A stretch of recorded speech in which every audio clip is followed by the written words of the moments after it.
Pakinggan ang naging saloobin at opinyon ni Christy Permin hinggil sa pagpapakulong sa Senado ni Senator Jinggoy Estrada kay Jojo Nones, isa sa mga akusado sa panghahalay kay Sandro Mulak.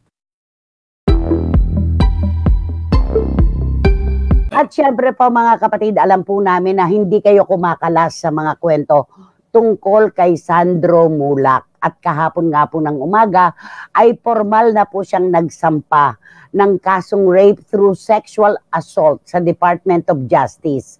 Alam mo Romel, kahapon pa lang kahapon pa lamang ito na isampa dahil ayon na rin sa kampo ni Sandro, ayon na rin kay Nino sa kanyang dakilang ama, inipon muna nila talaga ng detalyado ang mga ebidensya para kapag isinampa na nila ay wala silang makakalimutan. Kailangan detalyado talaga ang paglalahad nila ng pahayag ni Sandro. Yun. Ganun pala yun ay napakahaba, no? Pero ganun pa man din, pero parang nahusgahan na kagad ang ano, na yung, sa tingin mo, di ba wala pa man din, di ba? Mamaya pag-uusapan natin yan dun sa kay Jojo Nones, kasi meron tayong kwento tungkol kay Jojo Nones na ipinadetain po sa Senado. Dito muna tayo kay Sandro Mulak. Ako awang-awa lang dun sa bata, di ba? Dahil sinabi niya na hindi po ako makatulog, hindi po ako makakain, lagi po akong nagkakaroon ng anxiety attack at diring-diri pa rin po ako sa sarili ko hanggang ngayon. Ito po ay nararamdaman ng mga tao na pinakialaman ng walang consent o walang basbas. Yun lang naman yun eh.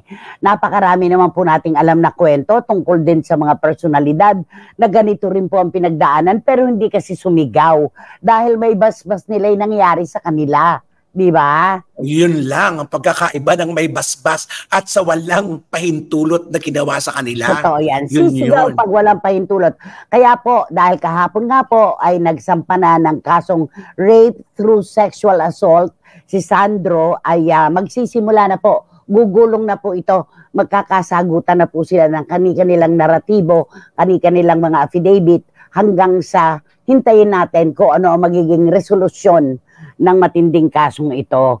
At ang kasunod nito kahapon din ay naupo po sa Senado ang isa pa na sumisigaw ng naganap nako eto nga ay nakakaloka. Ang sabi ni Gerald Santos, hindi po ako inabuso, hindi po ako sumailalim sa harassment, ni-rape po ako. Yun ang sinabi niya. Ni-rape po ako. Kaya totoo, hindi lang babae ang nare-rape, lalaki rin. Pero yung mga naratibo ni Gerald Santos na laman ng kanyang vlog, 1, 2, 3, tatlo na yun yung inilalabas niya, napanood ko lahat yun eh. Ang sabi niya, papangalanan daw niya yun ang abuso sa kanya nung siya ay 15 anyos pa lang. Pero kahapon, nagsimula at natapos, wala naman siyang binanggit na pangalan ng musical director. At ang masakit doon, ang GMA7, napanood ko yung kanilang formal na pahayag na hindi nakarating doon sa dapat na makarinig yung mga reklamo ni Gerald Santos at siya pa ang parang nabaligtad na humingi siya ng release, di ba? Parang gano'n na nangyari at pinayagan naman siyang umalis, pinakawalan siya at lumipat siya dito sa atin, sa TV5. At after 3 years daw, nung wala na siya sa TV5, nagtangka pa siyang bumalik uli sa GMA7. Pero ika nga, sarado na ang pintuan, sabi ni Gerald, di ba? Opo, at saka nakakaawa siya na yun, nananaghoy, nangihingi ng sabi niya, ako po ay naninikluhod sa inyo, Your Honors. Tulungan niyo po ako. At ito naman po yung mauunawaan natin kasi nung mangyari yan kay Gerald, 15 anyos siya. At saka kung palaliman po ng bulsa ang pag-uusapan, napakababaw naman talaga ng bulsa ni Gerald. Walang-wala po siya galing sa isang mahirap na pamilyang nangangarap lamang para maiangat sa pamagitan ng kanyang pagkanta o pagiging aktor ang kanyang pamilya. Kaya talagang wala siyang kalaban-laban. Pero may mga kababayan nga tayo na nagsabing sausawero ka. Inamin niya. Di ba sabi niya doon sa vlog niya, opo, sausawero po ako. Opo, nakikiangkas po ako. Dahil ito pong nangyari kay Sandro Mulak ay naganap din sa akin. Sabi niya.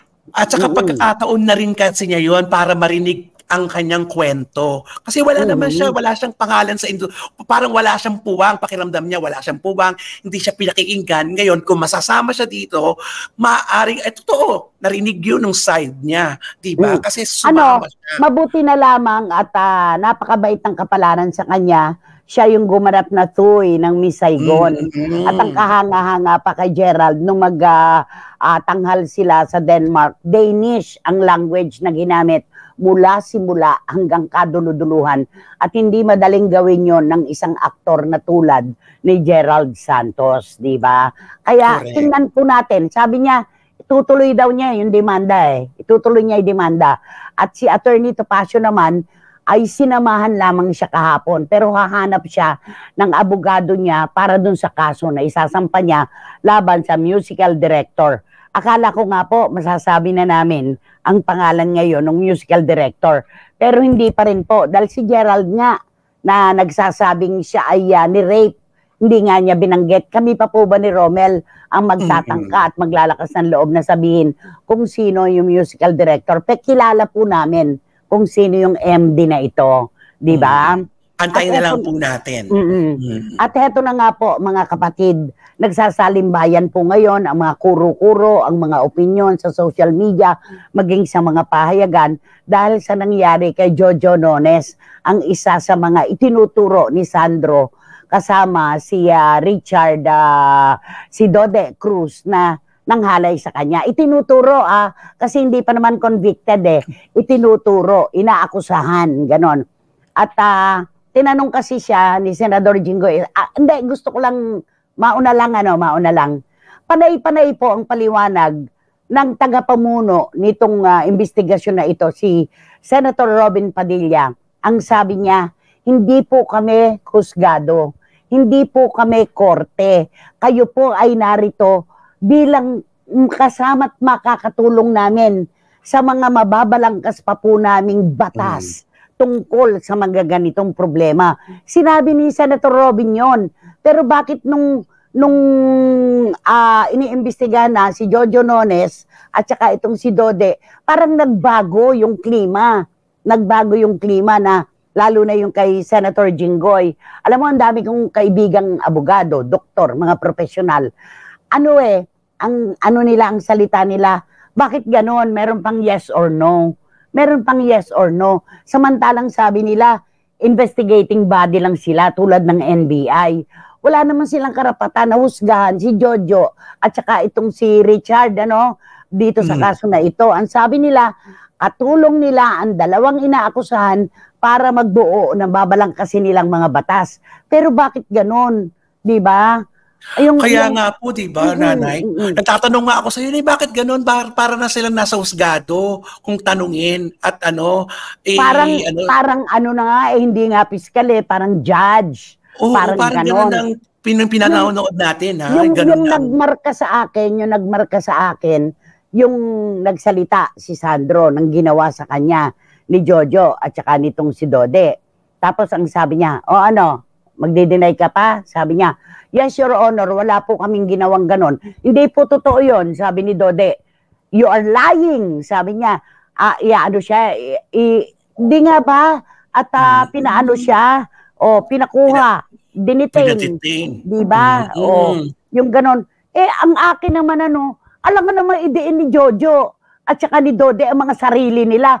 Alam nga naman maglagay sila ng malaking hollow block sa ulo nila, pamukpok. Di ba? Natural, kakaunterin nila, kakalabanin nila yung mga pahayag ni Sandro. Sa DOJ magkakatuloy yan, sa piskalya, sa husgado, at kung saan man sila makarating, kung mag-MR man sila, kung hanggang Supreme Court.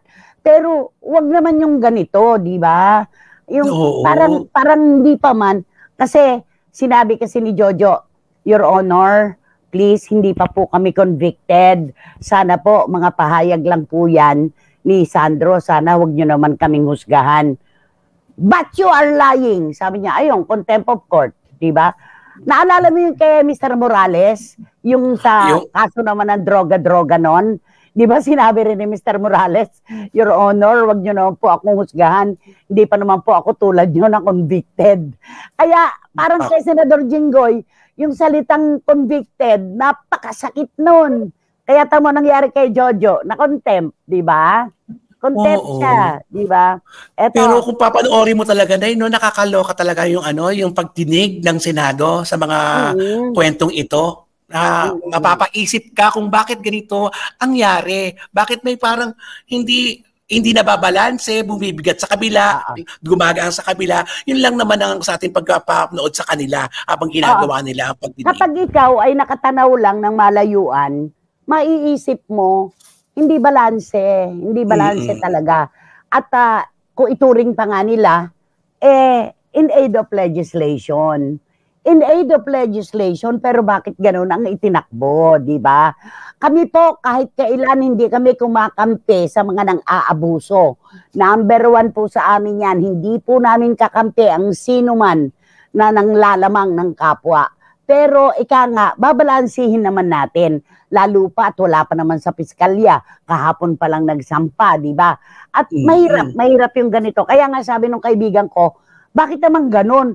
Alam mo nang umamin si Jojo at saka si Dode.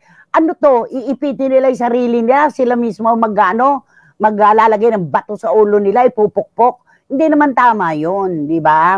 Ako, mahal ko si Senador Jinggoy. Alam mo kung gaano ako kalapit sa pamilya Estrada at magkakalapit kami. Pero ako, sa panonood ko kahapon, naawa ako dun sa dalawang inaakusahan. Diba? Totoo. Naawa ako talaga. Kasi hindi yun ang inaasahan ko na investigasyon. Hindi ganon. Yung kumbaga, ayaw ni Joby Francisco, ako magsalita Ayaw ni Joby. Hindi raw ako taga-bulwagang pambalitaan. Diba? Pero, babatiin natin na maligayang karawan si Ate Siena Olaso. Of Happy course, birthday po! ang bansang idolo ng mga kabataang Pilipino. Mga anak ko, si Ate Siena pa rin ang idolo hanggang ngayon. Di ba naman? Nakakaano. Ito, tingnan mo. Everyone is innocent until proven guilty. Mismo, Boycie Caragay. Hanggat hindi pa po napapatunayan na tayo nagkasala, ang lahat po ay inosente pa rin. Ayan. At nako, si Joe Florendo, si John Morondo, si Louie Tolentino, magkomento kayo anak, magkomento kayo. Okay, at ang paliwanag ni Attorney Ferdy Topacio sa hearing ay napakaganda.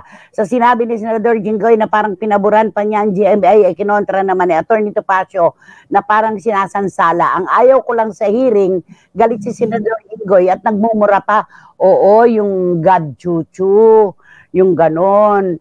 Hindi namin inaasahan ito sa isang pagdinig na in aid of legislation. Hindi yon, totoo yan. Magalit na sa akin si Senador Jinggoy, tatanggapin ko.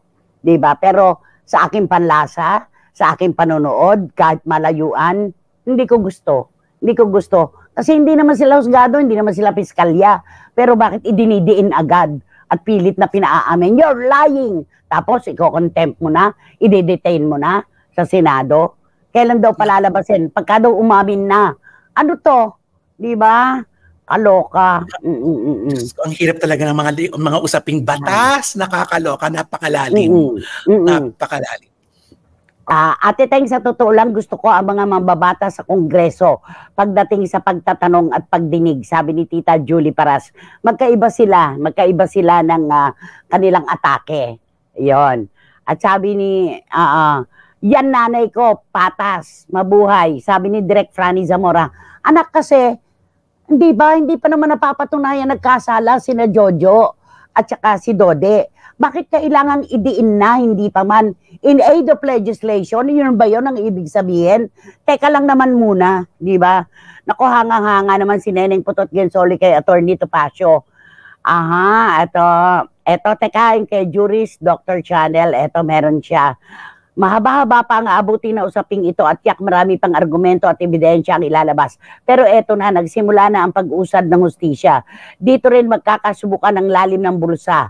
Kaya kung may kasalanan man, eto, yung kanya may pasubali Kaya kung may kasalanan man, aminin na lang, huwag nang pagmalinis at baluktutin ng kwento. Dahil kung hindi, ubusan talaga ito ng yaman.